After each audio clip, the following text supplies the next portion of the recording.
Hi guys, welcome back to my YouTube channel. Amruthadhaare ಇಂದಿನ ಸಂಚಿಕೆಯಲ್ಲಿ ಏನಾಗುತ್ತೆ ಅಂತ ಹೇಳಿ ನೋಡೋಣ. ಸಂಚಿಕೆ ಶುರುನಲ್ಲಿ ಗೌತಮ್ ಮತ್ತು ಭೂಮಿಕಾ ಮಗನಿಗೆ ನಾಮಕರಣ ಮಾಡೋದಕ್ಕೆ ಸಿದ್ಧತೆ ಮಾಡ್ಕೊಂಡಿರ್ತಾರೆ. ಎಲ್ಲರೂ ಕೂಡ ತುಂಬಾ ಖುಷಿಯಿಂದನೇ ಇಲ್ಲಿ ಮಾತಾಡ್ತಾ ಇರ್ತಾರೆ. ಆಗ ಭೂಮಿಕಾ ತಾಯಿ ಜೀವನ್ಗೆ ಹೇಳ್ತಾರೆ, ಎಲ್ಲ ನೀನೇ ಮುಂದೆ ನಿಂತು ಮಾಡಬೇಕು ಕಣೋ, ನೀನು ಸೋದರ ಮಾವ ಅಲ್ವಾ ಅಂತ ಹೇಳ್ತಾರೆ. ಆಗ ಜೀವ, ಅಯ್ಯೋ ಅಮ್ಮ ಯಾಕಾಗ ಹೇಳ್ತೀಯಾ, ಇವತ್ತು ನನ್ನ ಪುಟಾಣಿ ಅಳಿಯಂಗೆ ನಾನೇ ಎಲ್ಲ ಮಾಡ್ತೀನಿ, ನಾನೇ ನಿಂತು ಮಾಡ್ತೀನಿ ಅಂತ ಹೇಳಿ ಜೀವ ಹೇಳ್ತಾರೆ. ನೋಡೋಕ್ಕೂ ಎಷ್ಟು ಮುದ್ದಾಗಿದ್ದಾನೆ ನೋಡು ಅಂತ ಖುಷಿಯಿಂದ ಎಲ್ಲರೂ ಕೂಡ ಸಂಭ್ರಮ ಆಚರಣೆ ಮಾಡ್ತಾ ಇರ್ತಾರೆ. ಭೂಮಿಕಾ ಅಂತೂ ತುಂಬಾ ಖುಷಿಯಿಂದ ಇರ್ತಾರೆ. ಇಲ್ಲಿ ಅಳಿಯಂದ್ರೆ ಮಗುಗೆ ಏನು ಹೆಸರಿಡಬೇಕು ಅಂತ ಅಂದ್ಕೊಂಡಿದ್ದೀರಾ ಅಂತ ಭೂಮಿಕಾ ತಾಯಿ ಕೇಳ್ತಾರೆ. ಆಗ ಭೂಮಿಕಾ, ಹೌದಲ್ವಾ, ನನಗೆ ಆಲೋಚನೆ ಬಂದಿಲ್ಲ ಅಂತ ಅಲ್ಲಿ ಭೂಮಿಕಾ ಹೇಳ್ತಾರೆ. ಆಗ ಗೌತಮ್ ಅವರು, ಭೂಮಿಕಾ ಅವರೇ ನೀವೇನು ಯೋಚನೆ ಮಾಡಿಬಿಡಿ, ನಾನೊಂದು ಖಡಕ್ಕಾಗಿರೋ ಹೆಸರು ಇಟ್ಕೊಂಡಿದ್ದೀನಿ, ಅದನ್ನು ಎಲ್ಲರೂ ಇಷ್ಟಪಡ್ತಾರೆ ಅಂತ ಹೇಳಿ ಗೌತಮ್ ಹೇಳ್ತಾರೆ. ಆಗ ಇಲ್ಲಿ ಭೂಮಿಕಾ ತಾಯಿ ಏನು ಹೇಳಿ ಅಂದರೆ ಏನದು ಹೆಸರು ಅಂತ ಹೇಳಿ ಕೇಳ್ತಾರೆ. ಇಲ್ಲಿ ಗೌತಮ್ ಅವರು, ಅಯ್ಯೋ ಇವಾಗಲೇ ಹೇಳಿದ್ರೆ ಟ್ವಿಸ್ಟ್ ಇರಲ್ಲ, ಆಮೇಲೆ ಹೇಳ್ತೀನಿ, ಮಗನ ತಟ್ಲಿಗೆ ಹಾಕಿದ ನಂತರ ಹೇಳ್ತೀನಿ ಅಂತ ಹೇಳ್ತಾರೆ. ಎಲ್ಲರೂ ಕೂಡ ಖುಷಿಯಿಂದ ಇರೋದನ್ನು ನೋಡಿ ಶಕುಂತಲಾಗೆ ತುಂಬಾ ಕೋಪ ಬರ್ತಾ ಇರುತ್ತೆ. ಹಿಂದ್ಗಡೆ ನಿಂತು ಮೂಲೆಯಲ್ಲಿ ಕುತ್ಕೊಂಡು ಕಣ್ಣೀರು ಹಾಕಬೇಕಿತ್ತು, ಎಲ್ಲ ಮಣ್ಪಾಲಾಗೋಯ್ತು. ಆ ಮಗು ಒಂದು ಸಿಕ್ಬಿಟ್ಟಿದ್ದಿದ್ರೆ ಇಷ್ಟೆಲ್ಲ ಆಗ್ತಾನೆ ಇರಲಿಲ್ಲ. ಈ ಜಯದೇವ್ ಮಾಡಿರೋ ಪ್ಲ್ಯಾನ್ಗೆ ಎಲ್ಲ ಉಲ್ಟಾ ಆಗ್ಬಿಡ್ತು. ಆ ಮಗು ನಮ್ಮ ಕೈಯಲ್ಲಿ ಇದ್ದಿದ್ರೆ ಹೇಗೆ ಆಟಾಡಿಸ್ಬೋದಿತ್ತು ಇವತ್ತು. ಈ ಗೌತಮ್ ಮತ್ತು ಭೂಮಿಕಾ ಮುಖದಲ್ಲಿ ನಗುನೇ ಇರ್ತಿರ್ಲಿಲ್ಲ, ಮೂಲೆಯಲ್ಲಿ ಕುತ್ಕೊಂಡು ಕಣ್ಣೀರು ಹಾಕ್ತಾ ಇದ್ರು. ಆದರೆ ಈ ಭೂಮಿಕಾ ಎಷ್ಟು ಖುಷಿಯಿಂದ ಓಡಾಡಿಕೊಂಡು ಕುಣ್ಕೊಂಡಿದ್ಲು.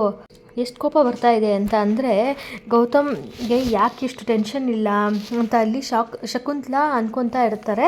ಈ ಕಡೆ ಗೌತಮ್ ಅವರು ನಾಮಕರಣದಲ್ಲಿ ತುಂಬಾ ಬೇಜಾರಾಗ್ತಾ ಇರುತ್ತೆ. ಮಗುನ ತೊಟ್ಲಿಗೆ ಹಾಕಿದ ನಂತರ ಇಲ್ಲಿ ನನ್ನ ಮಗಳು ಇದ್ದಿದ್ರೆ, ನನ್ನ ಮಹಾಲಕ್ಷ್ಮಿನೂ ಇದ್ದಿದ್ರೆ ಎಷ್ಟು ಚೆನ್ನಾಗಿರ್ತಿತ್ತು ದೇವರೇ, ನನ್ನ ಮಹಾಲಕ್ಷ್ಮಿ ಎಲ್ಲೋದ್ಲು, ಇಬ್ಬರ ಜೊತೆ ನಾವಿಬ್ರಿಗೂ ಕೂಡ ನಾಮಕರಣ ಮಾಡ್ಬೋದಾಗಿತ್ತು, ಎಲ್ಲೋ ಹೋಗಿದ್ದಾಳೆ ಅಂತಲೇ ಗೊತ್ತಾಗ್ತಾ ಇಲ್ಲ ಅಂತ ತುಂಬ ಬೇಜಾರಲ್ಲಿ ಇರ್ತಾರೆ. ಆಗ ಭೂಮಿಕಾ ಅವರು ಗೌತಮ್ ಎದುರು, ಗೌತಮ್ ಏನಾಯಿತು ಅಂತ ಕೇಳ್ತಾರೆ. ಆಗ ಇಲ್ಲಿ ಗೌತಮ್ ಅವರು, ಏನಿಲ್ಲ ಭೂಮಿಕಾ ಅವರೇ, ನೋಡಿ ಮಗು ಎಷ್ಟು ಖುಷಿಯಾಗಿ ನಗ್ತಾ ಇದ್ದಾನೆ ನೋಡಿ ಅಂತ ಎಲ್ಲರೂ ಕೂಡ ತೊಟ್ಲನ್ನು ಇಟ್ಕೊಂಡು ನಗ್ತಾ ಇರ್ತಾರೆ. ಸರಿ, ಮಗುನ ತೊಟ್ಲಿಗೆ ಹಾಕಾಯಿತು, ಇವಾಗ ಸ್ವಲ್ಪ ಮಗುನ ಎಲ್ಲರೂ ಸರಿ ತೂಗೋಣ ಬನ್ನಿ ಅಂತ ಎಲ್ಲರೂ ಕೂಡ ಮಗುನ ತೊಟ್ಲು ಇಟ್ಕೊಂಡು ತೂಗ್ತಾ ಇರ್ತಾರೆ. ಮಗು ಒಳಗಡೆ ಕಿಲಕಿಲ ಅಂತ ನಗ್ತಾ ಇರೋದನ್ನ ನೋಡಿ ಇಲ್ಲಿ ಜೀವಾಗೆ ತುಂಬ ಖುಷಿ ಆಗ್ತಾ ಇರುತ್ತೆ. ಮನೆಯವರಿಗೆಲ್ಲ ತುಂಬ ಮಗುನ ನೋಡಿಬಿಟ್ಟು ತುಂಬ ನಗ್ತಾ ಇರ್ತಾರೆ, ತುಂಬಾ ಖುಷಿ ಪಡ್ತಾ ಇರ್ತಾರೆ. ಮತ್ತು ಈ ಕಡೆ ಶಕುಂತಲಾ ನೋಡಿಬಿಟ್ಟು ಗೌತಮ್ ಅವರು, ಅಮ್ಮ ಯಾಕೆ ನೀವು ಅಲ್ಲಿ ನಿಂತ್ಕೊಂಡಿದ್ದೀರಾ, ಬನ್ನಿ ಅಂತ ಕರೀತಾರೆ. ಆಗ ಶಕುಂತಲಾ, ಪರವಾಗಿಲ್ಲ ಗೌತಮ್, ನೀವು ಮಾಡಿ ಮುಂದುವರಿಸಿ ಅಂತ ಹೇಳ್ತಾರೆ. ಆಗ ಶಕುಂತಲಾಗಂತೂ ತುಂಬಾ ಕೋಪ ಬರ್ತಾ ಇರುತ್ತೆ. ಎಲ್ಲ ಹಾಳಾಗೋಯ್ತು, ಮಣ್ಪಾಲಾಗೋಯ್ತು. ಗೌತಮ್ ಮದುವೆಗೆ ಆಗಲ್ಲ ಅಂದ್ಕೊಂಡಿದ್ರೆ ಆದರೂ ಇಷ್ಟು ದಿನ ಮದುವೆ ಆಗಲ್ಲ ಅಂತ ಹೇಳಿಬಿಟ್ಟು ಮದುವೆನೂ ಆದ ನಂತರ ಮದುವೆ ಆದಮೇಲೆ ಹೆಂಡತಿ ಜೊತೆ ಸುಖವಾಗಿರಲ್ಲ ಅಂದ್ಕೊಂಡಿದ್ದೆ, ಅದೂ ಆಗೋಯ್ತು. ಈಗ ಮಗು ಬೇರೆ ಆಗೋಯ್ತು, ನನ್ನ ಮಾತೆಲ್ಲ ಹೋಯಿತು, ನನ್ನ ಪ್ಲ್ಯಾನ್ ಎಲ್ಲ ಉಲ್ಟಾ ಆಗೋಯ್ತು. ಇನ್ನೇನು ಉಳಿದಿದೆ, ಇನ್ನೇನು ಹೆಂಡತಿ ಸರಿಗೆ ಹಿಡ್ಕೊಂಡು ತಿರುಗ್ತಾ ಇರ್ತಾನೆ. ನಾನೇನೋ ಅಂದ್ಕೊಂಡಿದ್ದೆ, ಏನೋ ಆಗೋಯ್ತು.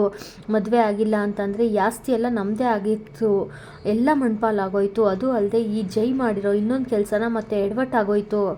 ಮಗುನ ಇಟ್ಕೊಂಡಿದ್ದಿದ್ರೆ ಹೇಗಾದರೂ ಮಾಡಿ ಆಟ ಆಡಿಸ್ಬೋದಾಗಿತ್ತು, ದುಡ್ಡನ್ನೆಲ್ಲ ನಮ್ಮ ವಶ ಮಾಡ್ಕೋಬೋದಿತ್ತು ಅಂತ ಅನ್ಕೊತಾರೆ. ಆಗ ಈ ಕಡೆ ಭೂಮಿಕಾ ಅವರು, ಅಲ್ಲ ನಮ್ಮ ಮನೆಗೆ ಮಹಾರಾಜ ಬಂದುಬಿಟ್ಟ, ಎಷ್ಟೆಲ್ಲ ಕಷ್ಟ ಆದರೂ ಅಂತೂ ನಮ್ಮ ಕೊನೆಗೆ ನಮ್ಮ ಮಹಾರಾಜ ನಮ್ಮ ಕೈ ಸೇರಿಬಿಟ್ಟ, ಎಷ್ಟು ಖುಷಿ ಆಗ್ತಾ ಇದೆ ಅಂತ ಎಲ್ಲರೂ ಕೂಡ ತೊಟ್ಲಿಗೆ ಮಗುನ ಹಾಕಿಬಿಟ್ಟು ಹಾಡು ಹೇಳ್ತಾ ಎಲ್ಲರೂ ಕೂಡ ತೊಟ್ಲನ್ನು ತೂಗ್ತಾ ಇರ್ತಾರೆ.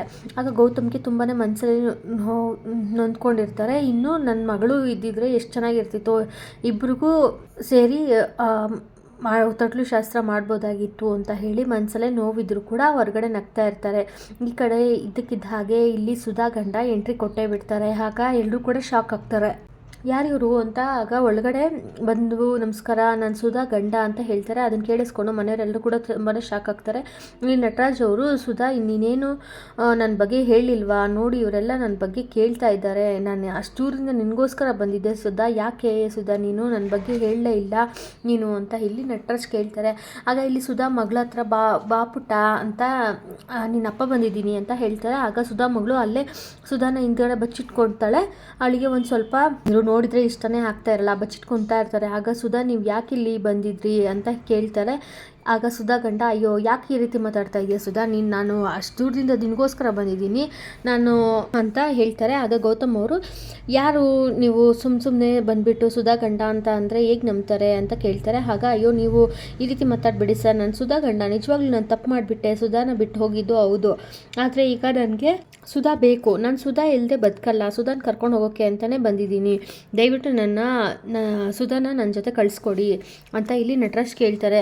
ಆಗ ಇಲ್ಲ ಸುಧಾ ನಾನು ಬರಲ್ಲ, ನಾನು ನಿಮ್ಮ ಜೊತೆ ಬರಲ್ಲ ಅಂತ ಹೇಳಿ ಸುಧಾ ಹೇಳ್ತಾರೆ. ಆಗ ಭೂಮಿಕಾಗೂ ಕೂಡ ತುಂಬಾ ಶಾಕ್ ಆಗುತ್ತೆ ಇರುತ್ತೆ. ಸಡನ್ನಾಗಿ ಇವ್ರು ಯಾಕೆ ಇಲ್ಲಿ ಬಂದುಬಿಟ್ರು ಅಂತ ಭೂಮಿಕಾನ ನೋಡ್ತಾ ಇರ್ತಾರೆ. ಭೂಮಿಕಾ ಯಾವುದೇ ಕಾರಣಕ್ಕೂ ಸುಧಾನ ನಿಮ್ಮ ಜೊತೆ ಕಳಿಸಲ್ಲ ಅಂತ ಹೇಳ್ತಾರೆ. ಆಗ ನಟರಾಜ್ ಅವರು, ಅಯ್ಯೋ ಏನು ಮಾತಾಡ್ತಾ ಇದ್ದೀರಾ ನೀವು, ಸುಧಾ ಅದಕ್ಕೆ ಆಗಿಬಿಟ್ಟು ಈ ರೀತಿ ಮಾತಾಡ್ತಾ ಇದ್ದೀರಲ್ಲ, ಗಂಡ ಹೆಂಡ್ತಿನ ಒಂದು ಮಾಡೋದು ಬಿಟ್ಬಿಟ್ಟು ದೂರ ಮಾಡ್ತಾ ಇದ್ದೀರಾ ನೋಡಿ, ನಾನು ಯಾವುದೇ ಕಾರಣಕ್ಕೂ ಅವಳನ್ನ ಬಿಟ್ಟು ಇರಲ್ಲ, ನಾನು ಸುಧಾನ ಚೆನ್ನಾಗಿ ನೋಡ್ಕೊಳ್ತೀನಿ, ಬಾ ಸುಧಾ ಬಾ ಅಂತ ಹೇಳ್ತಾ ಇರ್ತಾರೆ.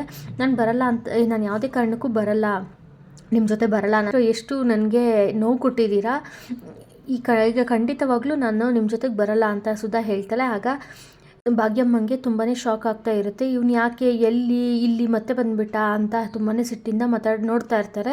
ಆಗ ಗೌತಮ್ ಅವರು, ನೋಡಿ ನೀವು ಇಲ್ಲಿಂದ ಹೋಗ್ತಾ ಇರಿ, ಒಂದು ಕ್ಷಣನೂ ಇಲ್ಲಿ ಇರಬೇಡಿ ಅಂತ ಹೇಳ್ತಾರೆ. ಆಗ ನಟರಾಜ್ ಅವರು, ಅಯ್ಯೋ ಏನು ಮಾತಾಡ್ತಾ ಇದ್ದೀರಾ ನೀವು ಅಂತ ಹೇಳ್ತಾರೆ. ಆಗ ಗೌತಮ್ ಅವರು, ನನಗೆ ಗೊತ್ತು ನೀವು ನನ್ನ ತಂಗಿನ ಎಷ್ಟು ಹಿಂಸೆ ಕೊಟ್ಟಿದ್ದೀರಾ ಅಂತ ಚೆನ್ನಾಗಿ ಗೊತ್ತು, ಈಗ ಅವಳು ಇಲ್ಲಿ ದೊಡ್ಡ ಮನೆಯಲ್ಲಿ ಇದ್ದಾಳೆ ಅಂತ, ಇಲ್ಲಿ ದುಡ್ಡಿಗೋಸ್ಕರ ಬಂದಿದ್ದು ಅಂತಲೂ ಗೊತ್ತು, ದಯವಿಟ್ಟು ಇಲ್ಲಿಂದ ಹೋಗ್ತಾ ಇರಿ, ಸುಮ್ಮನೆ ಇಲ್ಲಿ ನಾಮಕರಣ ನಡೀತಾ ಇದೆ, ನನ್ನನ್ನು ಕೆಟ್ಟನಾಗಿ ಮಾಡಬೇಡಿ ಅಂತ ಇಲ್ಲಿ ಗೌತಮ್ ಅವರು ಹೇಳ್ತಾರೆ. ನಟರಾಜ್ ಅವರು, ನೋಡಿ ಏನು ಮಾತಾಡ್ತಾ ಇದ್ದೀರಾ ನೀವು, ನೋಡಿ ಈ ಥರ ಎಲ್ಲ ಮಾತಾಡಬೇಡಿ ನೀವು ಅಂತ ಹೇಳಿ ನಟರಾಜ್ ಹೇಳ್ತಾರೆ. ಸುಜನ್ಗೆ ತುಂಬಾ ಬೇಜಾರಾಗ್ತಾ ಇರುತ್ತೆ, ಸುಧಾನ ಮದುವೆ ಮಾಡ್ಕೊಳ್ಬೇಕು ಅಂತ ಸುಜನ್ ಆಸೆ ಆಗಿತ್ತು, ಇಲ್ಲಿ ಎಲ್ಲ ಹಾಳಾಗ್ತಾ ಇದೆ, ಸುಜನ್ಗೆ ತುಂಬ ಬೇಜಾರಾಗ್ತಾ ಇದೆ, ಸುಧಾ ಮಗಳನ್ನು ತುಂಬ ಇಷ್ಟಪಡ್ತಾ ಇದ್ರು, ನಿಜವಾಗ್ಲೂ ಇಲ್ಲಿ ನಟರಾಜ್ ಬಂದು ಎಲ್ಲ ಹಾಳು ಮಾಡಿಬಿಡ್ತಾ ಇದ್ದಾರೆ, ಖಂಡಿತವಾಗ್ಲೂ ಇಲ್ಲಿ ಸುಧಾ ನಟರಾಜ್ ಜೊತೆ ಹೋಗ್ತಾಳಾ ಅಥವಾ ಇಲ್ಲಿ ಸುಜನ್ ಜೊತೆನೇ ಮದುವೆ ಆಗ್ತಾಳಾ ಅಂತ ಮುಂದಿನ ವಿಡಿಯೋದಲ್ಲಿ ಕಾದು ನೋಡಬೇಕು.